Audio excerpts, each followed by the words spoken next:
Siddha care உணவே மருந்து மருந்தே உணவு. ஒரு 70s 80s பிறந்த குழந்தைகளுக்குலாம் வந்து ஆரம்பத்தில் நோய் எதிர்ப்பு சக்தி இல்லை அப்படின்னா அடிக்கடி சளி பிடிக்கும், ஜுரம் பிடிக்கும். அதை பிரைமரி கிளாப்ஸ்ன்னு சொல்லுவாங்க.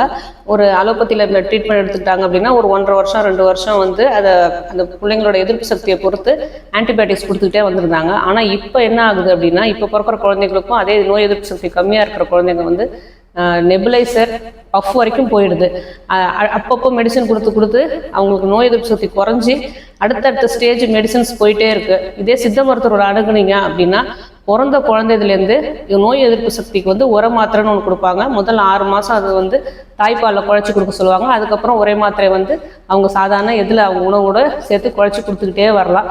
அதுக்கப்புறம் அவங்களுக்கு அதையும் தாண்டி குழந்தைகள் வந்து அவங்க வயசு உள்ள பிள்ளைகளோட விளையாடும் போதும் ஸ்கூலுக்கு போகும்போதும் நோய் எதிர்ப்பு சக்தி குறைவலாக இருக்கிற குழந்தைகளுக்கு வந்து இது மாதிரி அடிக்கடி சளி பிடிக்கும், ஜுரம் வரும்.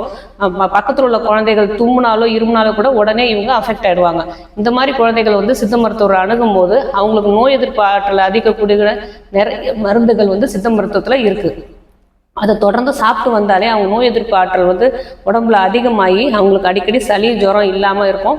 அவங்களும் ஒரு ஃபுட்டில் எந்த ரெஸ்ட்ரிக்ஷன், அதாவது ஒரு ஜில்லுன்னு ஏதாவது குடித்தாலோ இல்லை இளநீர் குடித்தாலோ இல்லை நீர் சத்து மிகுந்த காய்கறிகள் சாப்பிட்டாலோ என் குழந்தைக்கு எதிர்ப்பு சக்தி இல்லை அதனால் உடனே சளி பிடிச்சிடுச்சு, எண்ணெய் தேய்ச்சி குளிச்சாலே சளி பிடிச்சிடுச்சு அப்படின்லாம் சொல்லுவாங்க. அந்த மாதிரி எந்த பிரச்சனையும் இல்லாமல் நோய் எதிர்ப்பு சக்தி அதிகமாகும். மற்றவங்ககிட்ட நோய் தொற்றும் அவங்களுக்கு வராமல் பார்த்துக்கலாம். அதனால் சித்த மருந்துகள் கொடுக்கும்போது அவங்களுக்கு நோய் எதிர்ப்பாற்றல் அதிகரிக்கும், எந்த சைடு எஃபெக்ட்ஸும் இருக்காது.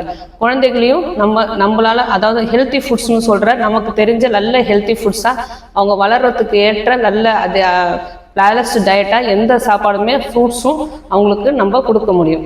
ஆரோக்கியமாய் வாழ்வோம். உங்களுக்கு ஏதாவது ஆலோசனை வேணும்னாலும் உங்கள் அபிப்பிராயத்தை நீங்கள் சொல்லணும் அப்படின்னு நினச்சாலும் நீங்கள் தாராளமாக கமெண்ட் பண்ணலாம். சித்தா கேர் போரூர் அணுகலாம். உங்களுக்கு சிறந்த சித்த மருத்துவத்தில் சிறந்த மருந்துகள் உங்களுக்கு கிடைக்கும்.